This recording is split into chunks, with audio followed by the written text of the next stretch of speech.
Good evening and welcome to Tucker Carlson Tonight. We are live from Paju, South Korea. Just behind us, and you can probably see it, is the DMZ, the Demilitarized Zone. That's the barrier that separates this country, South Korea, from the dictatorship right across the border run by Kim Jong-un. Just a couple of days ago, we interviewed the president in Japan following the G20 summit. We thought that was the end of our time in Asia. We'll have that interview for you in just a few moments. But after that concluded, the president invited us to come with him here to the most heavily defended border in the world. We accepted, of course, and we were privileged to, quite unexpectedly, become witness to history. The president held what turned out to be a momentous meeting, impromptu, with Kim Jong-un. He was the first American president to set foot in North Korea. He walked with Kim alone across the border between the two countries. We stood a few feet away, and then walked back and held a press conference standing in the middle of the road. We were there. It has implications much more broad, though, than just the pictures that came back. A few months ago, the president had a summit with Kim in Hanoi. As you know, of course, that collapsed, and his efforts to denuclearize the North Korean peninsula looked dead. Now, in just a moment, those hopes may have been revived. In any case, it really was a remarkable scene, and we have pictures that we took there. Here they are.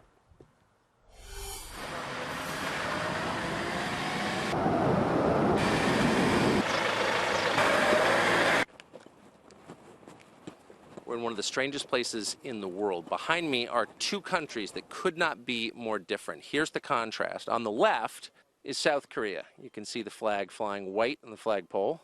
To the right, less than half a mile, is North Korea. You can see it there, the red and blue flag of the DPRK. That village right behind my right shoulder is fake. There are no inhabitants there. There's no floor, actually, in any of the buildings. It is purely a propaganda village designed to show the rest of the world that the standard of living in North Korea is very high. Of course, no one's fooled by it.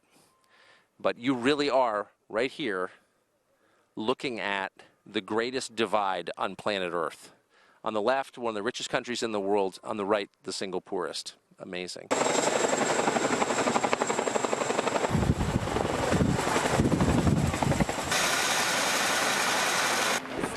We're taking this live on TV right now. Is that okay? Okay. Sorry, Standing on the North Korean border, the president with the South Korean president, President Moon, about to meet with the North Korean leader. Guys, everyone needs to back up. The shot is not here right now. North Korean security right behind me. Most humorless people I think I've ever seen.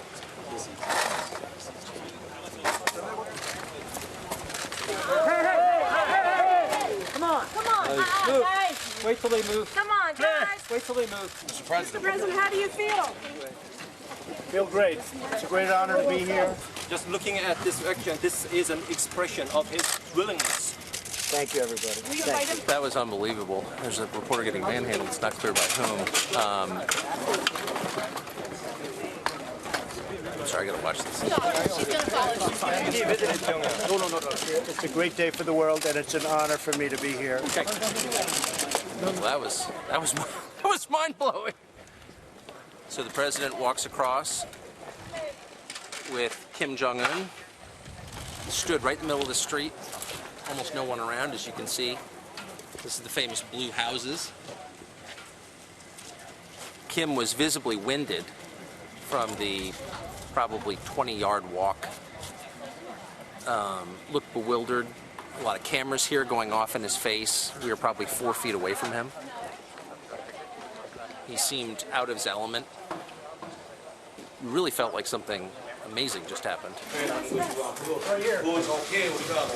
Something just happened with North Korean security. There are a lot of them. There appear to be military leaders, party leaders, and then a lot of heavies, a lot of bodyguards, and some of them were really aggressive. And a couple of them went after, I think, American journalists and got physical with them. Our Secret Service responded dramatically, and there was a scuffle in very tight quarters on the way into the conversation between Trump and Kim.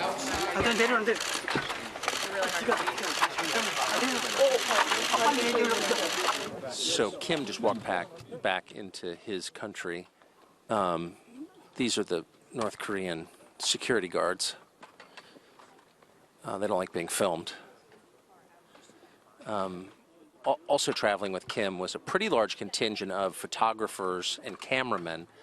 They set up ladders as Kim came out and stood right in front of the American cameraman. Our Secret Service tried to push them back, and this man right here, it got intense. No. He doesn't want to be filmed. Most sinister group I've ever seen, ever.